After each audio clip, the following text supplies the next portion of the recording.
గమనించండి ప్రియమైన దేవుని బిడ్డలారా, ఇవే నా దేవుడు, ఇదే నా చిత్తం, నేను ఇలాగే బ్రతుకుతాను, ఇవే నాకు కావాలనుకుంటూ అలాగే నువ్వు ప్రవర్తిస్తున్నావా? గమనించండి, దావీదైతే అలా చేయలేదు. ప్రార్థన, ప్రభువా నా దేవుడవు నీవే, నీ చిత్తానుసారంగా ప్రవర్తించటం నాకు నేర్పు. ఈ 2025 సంవత్సరంలో ఈ ప్రార్థన నీ దగ్గర ఉండాలి. ఈ 2025 సంవత్సరంలో నీవు అభివృద్ధి చెందాలి అంటే, నీ క్షేమము కావాలి అంటే, దేవుని యొక్క సంరక్షణ నీకు రావాలి అంటే, పిల్లరా దేవుని సంరక్షణ, దేవుని యొక్క క్షేమము, దేవుని యొక్క ఆశీర్వాదం, అభివృద్ధి నీ జీవితంలో నువ్వు చూడాలి అంటే, నా ప్రియమైన దేవుని బిడ్డలారా, దైవ చిత్తానుసారమైన ప్రవర్తన నీవు కలిగి ఉండాలి. ఇంతవరకు ఎలాంటి ప్రవర్తనతో ప్రవర్తించావో నాకు తెలీదు. ఈ సంవత్సరంలోనైనా సరే, ఇప్పుడైనా సరే, ఏమండి, దావీదు లాంటి ప్రార్థన నువ్వు చెయ్యి. ప్రభువా నన్ను ప్రేమించి ఇచ్చావు, నీకు థ్యాంక్స్ అయ్యా అని చెప్పి వెళ్ళిపోమాక, నన్ను ప్రేమించి ఇచ్చిన ఈ కొత్త సంవత్సరము నీ చిత్తానికే అప్పగించు దేవునికి. ఈ సంవత్సరాన్ని మరి పాత వాటికిలాగా నీ వ్యసనాలకి అప్పగించమాకు, నీ లోక భోగాలకి అప్పగించమాకు, నీ చుట్టూ ఉన్న మనుషులకి నిన్ను ఆకర్షించే లోకానికి అప్పగించు మాకు. అర్థమవుతుందా? నిన్ను ఆకర్షిస్తున్న లోకానికి, నీ చుట్టూ ఉన్న మనుషులు కాదు. ఈ జీవితాన్ని దేవుడు నీకు ఇచ్చింది. ఆయన చిత్తానుసారంగా నువ్వు జీవించి, ఆయన ఆత్మ నిన్ను సమభూమి గల ప్రదేశంలో నడిపిస్తూ ఉండగా నువ్వు క్షేమము, అభివృద్ధి కలిగి నువ్వు జీవించాలని దేవుని ఉద్దేశం. దేవుని యొక్క ఉద్దేశాల ప్రకారము నీ క్షేమము రావాలి అంటే, నువ్వు అభివృద్ధి అవ్వాలి అంటే, ఎవరు నేను తలగా ఉండాలంటే, దేవుని యందు ఆనందించాలంటే, దేవుని యందు ఆనందించాలంటే, నీ జీవితము సఫలం అవ్వాలి అంటే, అది ఆశీర్వాదకరంగా మార్చబడాలి అంటే, దయచేసి ఇప్పటికైనా నీతో కనెక్ట్ అయిన చేదైన వేర్లన్నిటిని తెంచివేయి. వేరే ఆలోచనలు, వేరే పోకడలన్నిటిని కూడా తెంచివేయండి. దైవ చిత్తానుసారమైన జీవితం కొరకు ముందుకు వెళ్ళండి. ఈ జీవితాన్ని ఎవరిచ్చారు చెప్పాలి. ఈ జీవితం మరణాంధకారంలో ఉంటే ఎవరు విడిపించారు? ఏమండి, ఈ జీవితానికి ముందు భవిష్యత్తుకు ఎవరి ద్వారా సాఫల్యత? నువ్వు ఎవరికి ఇస్తున్నావు మరి ఈ జీవితాన్ని? ఎలా నడుస్తున్నావు ఈ జీవితాన్ని? జీవితం అంటే నీకు ఆషామాషిగా ఉందా? ఎలా పడితే అలా గడిపేది అది. బ్రతుకంటే అందుకే మనుషులకు ఆ విలువ తెలియట్లేదు. కాబట్టి ఈ రోజున కొన్ని బ్రతుకులకు సచ్చిన కుక్క కన్నా విలువ ఉంది, కానీ వాళ్ళకి విలువ ఉంటుందా? దయచేసి నన్ను క్షమించండి, నిజమిది. ఒక్కొక్క వ్యక్తిని ఇంట్లో వాళ్ళే కుక్క కంటే హీనంగా తీసేస్తున్నారు. కారణం వాళ్ళ క్రియలే, వాళ్ళ అలవాట్లే, వాళ్ళ ప్రవర్తనే, వాళ్ళ మాటలే. వారు అలాగ బ్రతుకుతున్నారు కాబట్టి ఇంట్లో వాళ్ళకు కూడా వాళ్ళలాగా మారిపోతున్నారు. దిక్కుమాలిన రోడ్డు మీద పడి ఉన్నా కానీ పట్టించుకోవట్లే ఎవడో. అర్థమవుతుందండి? జీవితాలు ఎందుకు పాడవుతున్నాయి? జీవితాలు ఎందుకు కన్నీటితో శాపగ్రస్తంతో నలిగిపోతున్నాయి? జీవితాలు ఎందుకని మధ్యలోనే ముగిసిపోతున్నాయి? జీవితాలు ఎందుకని ఏమన్నా అంత అధోగతికి దిగజారిపోతున్నాయి? దానికి కారణం ఏంటో తెలుసా? ఆ జీవితపు విలువ వారికి తెలియట్లా. ఆ జీవితాన్ని ఎలా జీవించాలో వాళ్ళు నేర్చుకోవట్లా. ఏదో లోకం ఆకర్షిస్తుంది, వెళ్ళిపోతున్నారు. ఏదో పరిస్థితులు వాళ్ళు తరుముతున్నాయి, వెళ్ళిపోతున్నారు. ఏదో ఆశలు, కోరికలు వాళ్ళలో పుడుతున్నాయి, ఆ ఆశల కోరికలను బట్టి బ్రతికేస్తున్నారు. చివరాఖరికి అది జీవితాన్ని ఏం చేస్తుంది అన్న ఆలోచన కానీ, వివేకము కానీ, బుద్ధి కానీ ఎవరికి ఉండలేదు. తమకు నచ్చినట్లుగా, తమకు తోచినట్లుగా, తమకు తీరినట్లుగా, తమ కోరుకున్నట్లుగా బ్రతుకుతున్నారు. కాబట్టి ఆ బ్రతుకులు అంధకారమయమైపోయినాయి. ప్రియమైన దేవుని బిడ్డలారా, ఆ జీవితాలు ఘోరంగా విఫలమవుతున్నాయి. దానికి ఒక క్రమం లేదు, దానికి ఒక విధమైనటువంటి ఏ విధమైన మేలు కనపడతలేదు. ప్రియమైన దేవుని బిడ్డలారా, ఈరోజు వాక్యం వింటున్నాను, ఒకసారి ఆలోచన చేయి.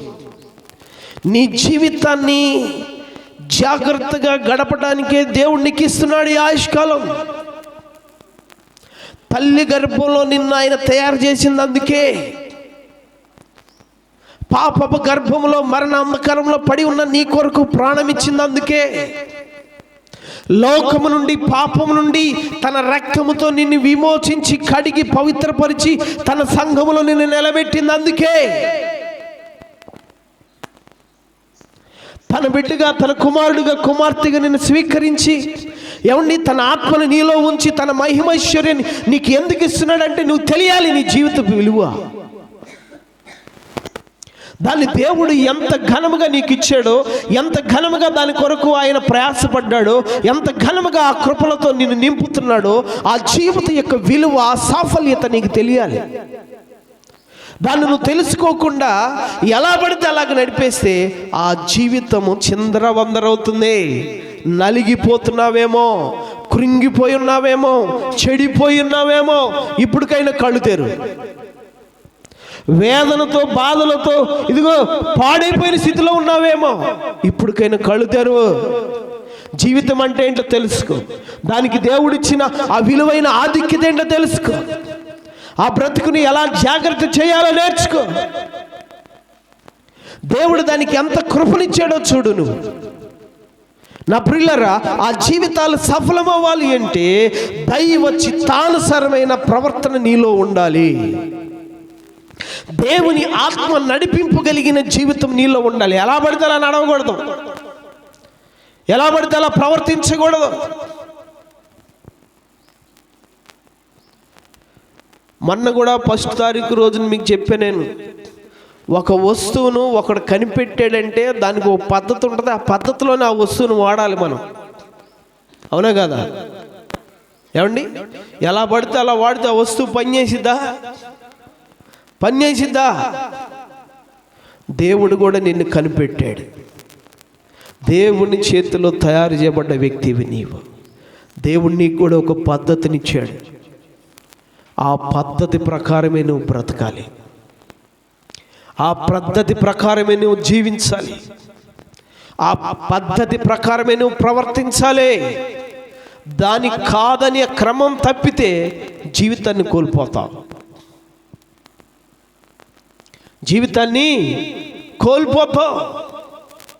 నా ప్రియమైన దేవుని బిడ్డలారా, ఈ వాక్యం వింటున్న మీరు ఆలోచన చేయాలి. భక్తుడైన దావీదు ఎందుకు ఈ ప్రార్థన చేస్తున్నాడు?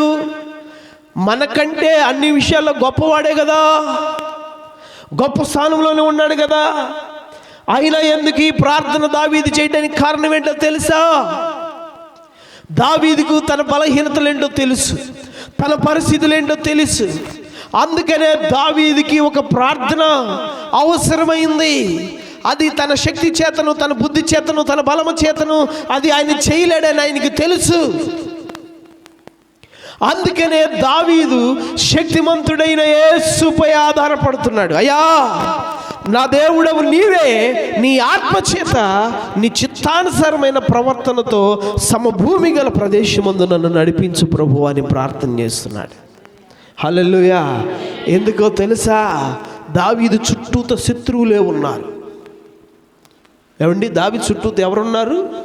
శత్రువులే ఉన్నారు. కన్న కొడుకులే అవమానంతో పంపించేశారు. సొంత బామర్దులే, మేనమామ, ఏమండి మేనత్త కొడుకులే రాజ్య కిరీటాల కొరకు పొంచి ఉంటున్నారు. శత్రువులు వెంట పడుతున్నారు. అలాంటప్పుడు ఏమండి దావీదు ఎలా నడవాలి, ఎలా జీవించాలి?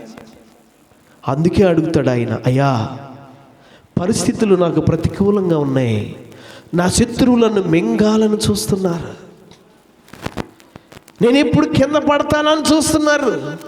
అలాంటి టైంలో నేను నీ మొరుగు చచ్చాను. 9వ వచనంలో ఆ మాట ఉంటుంది, అయ్యా నేను నీ మొరుగు చచ్చి ఉన్నాను, నా శత్రువుల చేతిలో నుండి నన్ను విడిపించుము. నేను నీ మొరుగు చచ్చి ఉన్నానంటే ఏంటి? అయ్యా నేను నీ నీడలో, నీ చోటున, నీ రెక్కల క్రిందకి నేను దాక్కున్నానయ్యా, వచ్చానయ్యా, నేను నన్ను నడిపించయ్యా. ప్రియమైన దేవుని బిడ్డల, ఒకరోజు సౌలు దావీదుకు దొరికాడు. పక్కనున్నవాడని చంపేయమంటున్నాడు. ఆ క్షణంలో దావీదు తన ఎమోషన్స్ కానీ కంట్రోల్ చేసుకోకపోతే సౌలు చంపేసేసేవాడే. ప్రియులారా, అలాంటి తప్పు ఆయన ద్వారా జరగకుండా ఉండడానికి ఏం చేస్తున్నాడు ఆయన? ఏమండి, దేవుని సహాయము కావాలి. అక్కడ కూడా దైవ చిత్తానుసారమైన నడక కావాలి. హల్లెలూయా. ఎందుకంటే ప్రియులారా, ఇంకోటి మీకు చెప్పనా, దావీదు శత్రువుల దగ్గర యుద్ధాల్లో అన్నిట్లో నేర్పరిగా జాగ్రత్తగా బాగానే ఉంటున్నాడు. కానీ ఒక విషయంలో ఇది అయిపోయాడు, స్త్రీల విషయంలోకి వచ్చేసరికి బలహీనుడైపోయాడు. అందుకు కారణం అక్కడున్న పద్ధతులేమో తెలియదు. ఆనాటి దినాల్లో చాలామంది స్త్రీలను పెళ్లి చేసుకుంటారు కాబట్టి, రాజులకు అది అలవాటే కాబట్టి, ఒకవేళ ఆయన కూడా ఆ విధమైన కోణంలో పడిపోయాడేమో. ఒక్కసారి తన ఎమోషన్స్ కంట్రోల్ చేసుకోలేక దైవ చిత్తం నుండి తప్పుకున్నందుకు దావీదు జీవితంలో ఒక గొప్ప మార్పు వచ్చేసింది.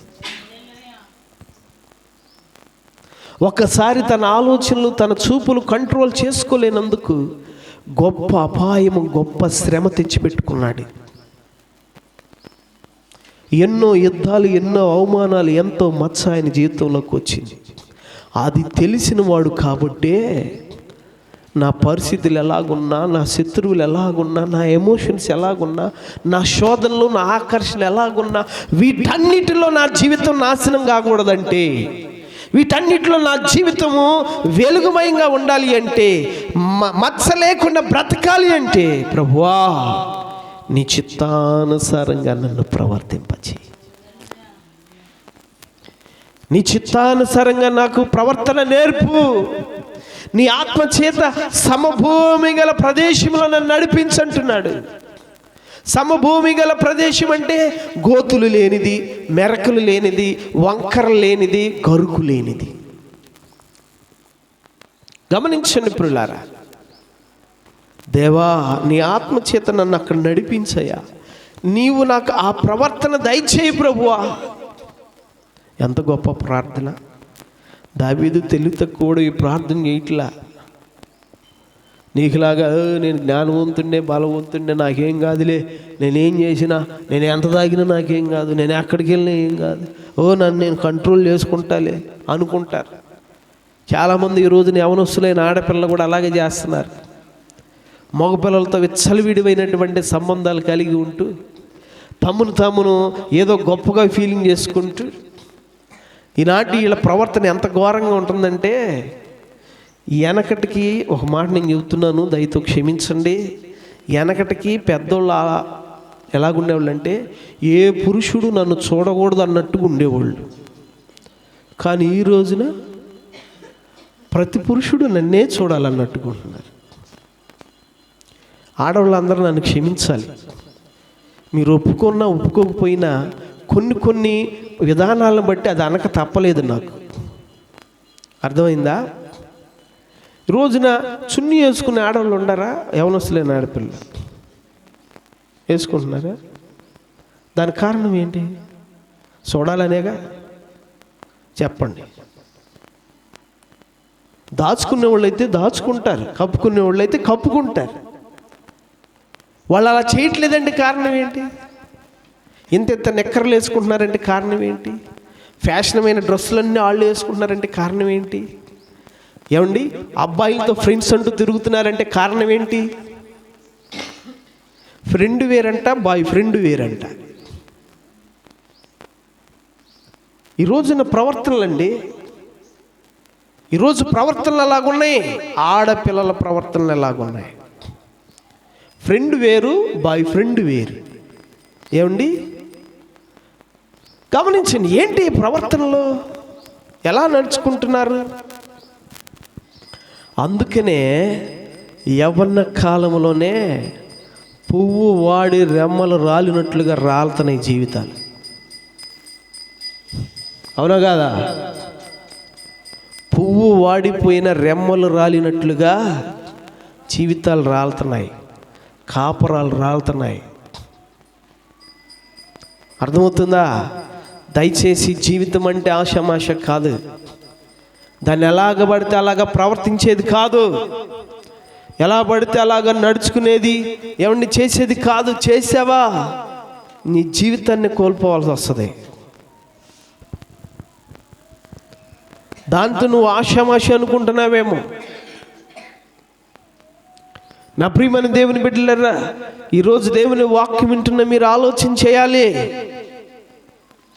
ఎలా పడితే అలాగ ప్రవర్తిస్తున్నావేమో, నీ మనసుకి నీ ఆశలకి కళ్ళం లేకుండా పోతుందేమో, హద్దు లేకుండా వెళ్తున్నావేమో, ఆశలతో లోకాకర్షణలో పరుగులెడుతున్నామేమో. జాగ్రత్త సుమా.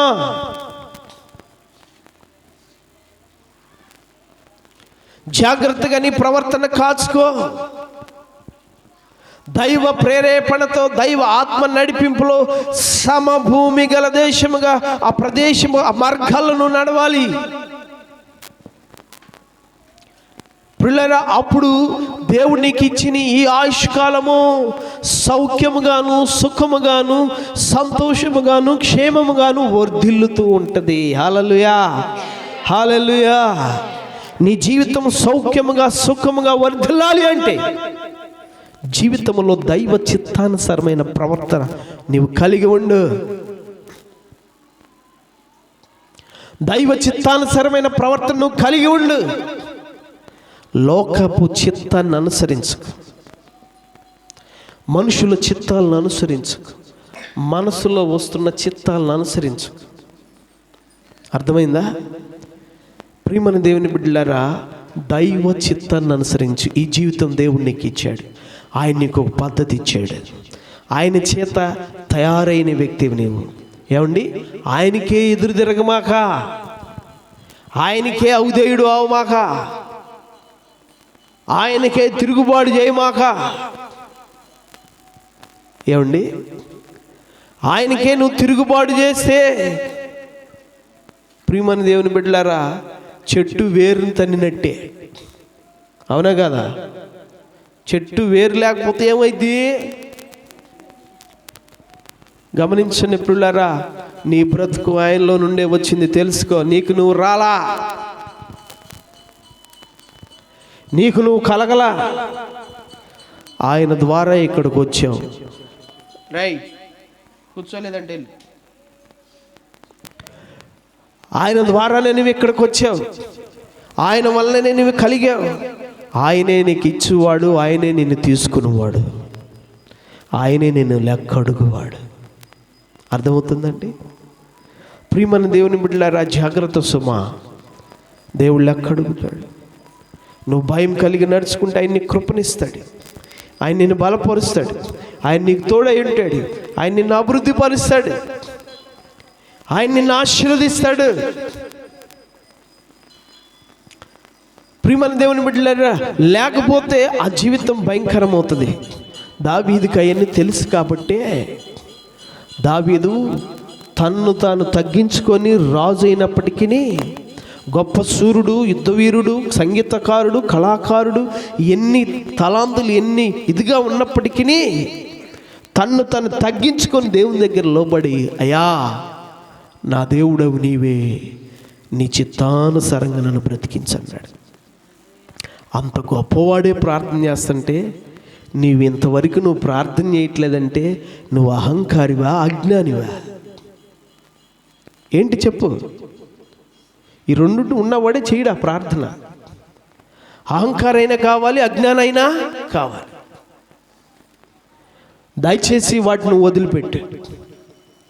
అంత గొప్ప దావీదే తల వంచి దేవునికి లోబడి జీవితపు నాశనం కాకూడదని ఆ జీవితాన్ని ప్రేమించి దేవుని దగ్గర ఆ బ్రతుకును కోరుకున్నాడు. హల్లెలూయా!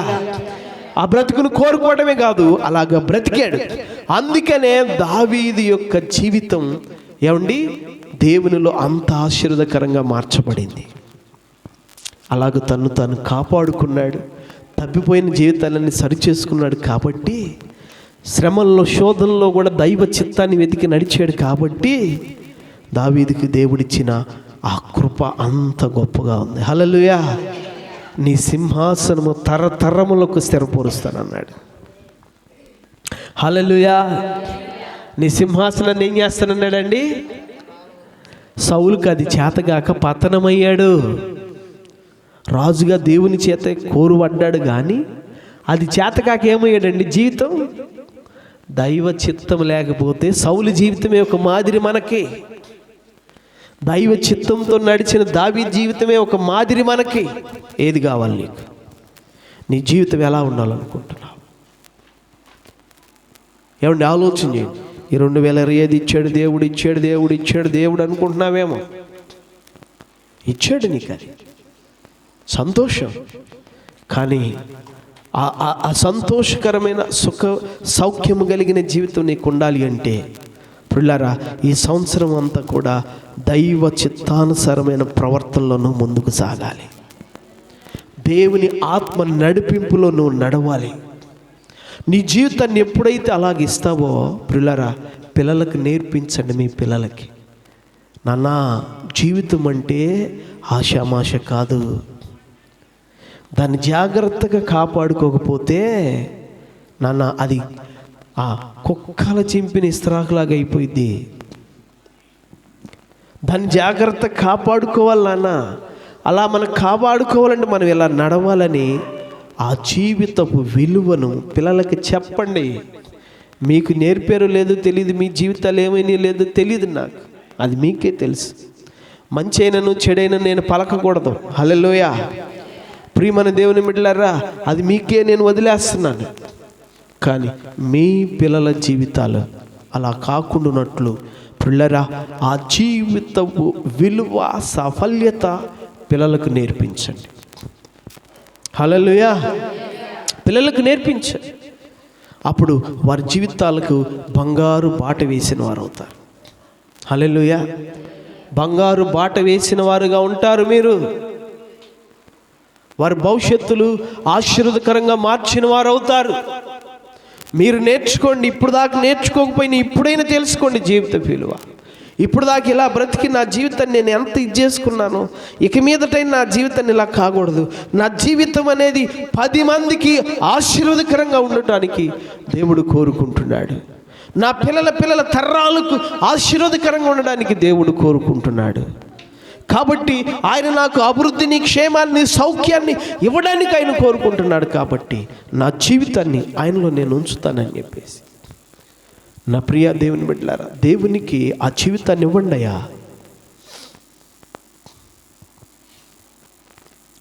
ఇప్పటికైనా మీరు అలాగా మీ ప్రవర్తన కాచుకొని పిల్లరా, ఏమండి దేవుని తట్టు తిరిగితే మీ బ్రతుకుల్లో ఇప్పుడైనా దేవుని వెలుగు చూస్తారు. హల్లెలూయా. ఎంత పాడైన జీవితాన్నైనా ఆయన క్షమించగలడు, ప్రేమించగలడు, ఏమండి బాగు చేయగలడు. ఆయనకు అసాధ్యమైంది లేదు. హల్లెలూయా. ఎంత పాడైపోయిన జీవితాన్నైనా సరే ఆయన క్షమిస్తాడు, ప్రేమిస్తాడు, బాగు చేస్తాడు. ఆ జీవిత సాఫల్యతను మంచిగా ఆయన చేయగలడు. కాబట్టి పిల్లరా, దేవుని దగ్గర ఆ క్షేమము మీకుంది, ఆ కృప మీకుంది, ఆ భాగ్యం మీకుంది, ఆ ధన్యత మీకుంది. కాబట్టి ఈ వాక్యం వింటున్న మీరు ఒకసారి ఆలోచించి మీ జీవితాల్లో తీర్మానం చేయండి. నా జీవితం నా వల్ల కలిగింది కాదు, అది దేవుని వల్ల కలిగింది. కాబట్టి నేను ఆయన చిత్తానుసారంగా ఆయన ఇచ్చిన పద్ధతిలో నేను బ్రతికితే నా బ్రతుకు ఎంతో ధన్యకరమవుతుందని తెలుసుకొని పిల్లరా, మీరు మీ జీవితాన్ని ప్రభువుకు అలాగే ఇవ్వగలిగితే ఈ రోజు నుంచి ఈ 25వ సంవత్సరంలో ఈ మొదటి ఆదివారం నుంచి దేవుడు దాన్ని ఆశీర్వదించునుగాక, దాన్ని అభివృద్ధి పరచునుగాక, దాన్ని ఫలభరితంగా చేయనుగాక, అది అనేకులకు ఆశీర్వాదకరంగా మహిమకరంగా మార్చునుగాక. దేవుడు తన మహిమతో దాన్ని నింపునుగాక, తన కృపలతో నింపి బలపరుచునుగాక. ప్రియమైన దేవుని బిడ్డలారా, ఈ కొత్త సంవత్సరంలో మనం అలా ముందుకు సాగితే అది ధన్యత. ఆ ధన్యకరమైన జీవితాన్ని ఈ 25లో దేవుడు నీ కొరకు ప్రవేశపెట్టాడు. ఇది దేవుని యొక్క ప్రణాళిక నీ పట్ల. దేవుని యొక్క ప్రణాళిక నీ పట్ల. ఈ ప్రణాళికలో నువ్వు వెళితే ఈ భాగ్యం నీ జీవితంలో కనపడింది. హల్లెలూయా. దేవునికి అసాధ్యమైంది లేదు. నీ స్థితి మారిద్ది, నువ్వు బాగుపడతావు, నువ్వు ఆశీర్వదకరంగా ఉంటావు, అనేకులకు కూడా ఆశీర్వదకరంగా ఉంటావు, నీ తరాలకు దీవెనకరంగా నువ్వు మారుతావు. దేవుడు నిన్ను అలాగ చేస్తాడు. కాబట్టి పిల్లలు, జ్ఞానం గల స్త్రీ తన ఇంటిని కట్టుకునేదంట. ఈ రోజుకైనా నీ అజ్ఞానాన్ని విడిచిపెట్టి, నీ అహంకారాన్ని విడిచిపెట్టి, దేవునికి లోబడి జ్ఞానంతో నీ ఇంటిని కట్టుకుంటే అది నీకు మేలు. తల వంచండి, ప్రార్థన చేసుకుందాం. దేవుడి వాక్యం దీవించును గాక.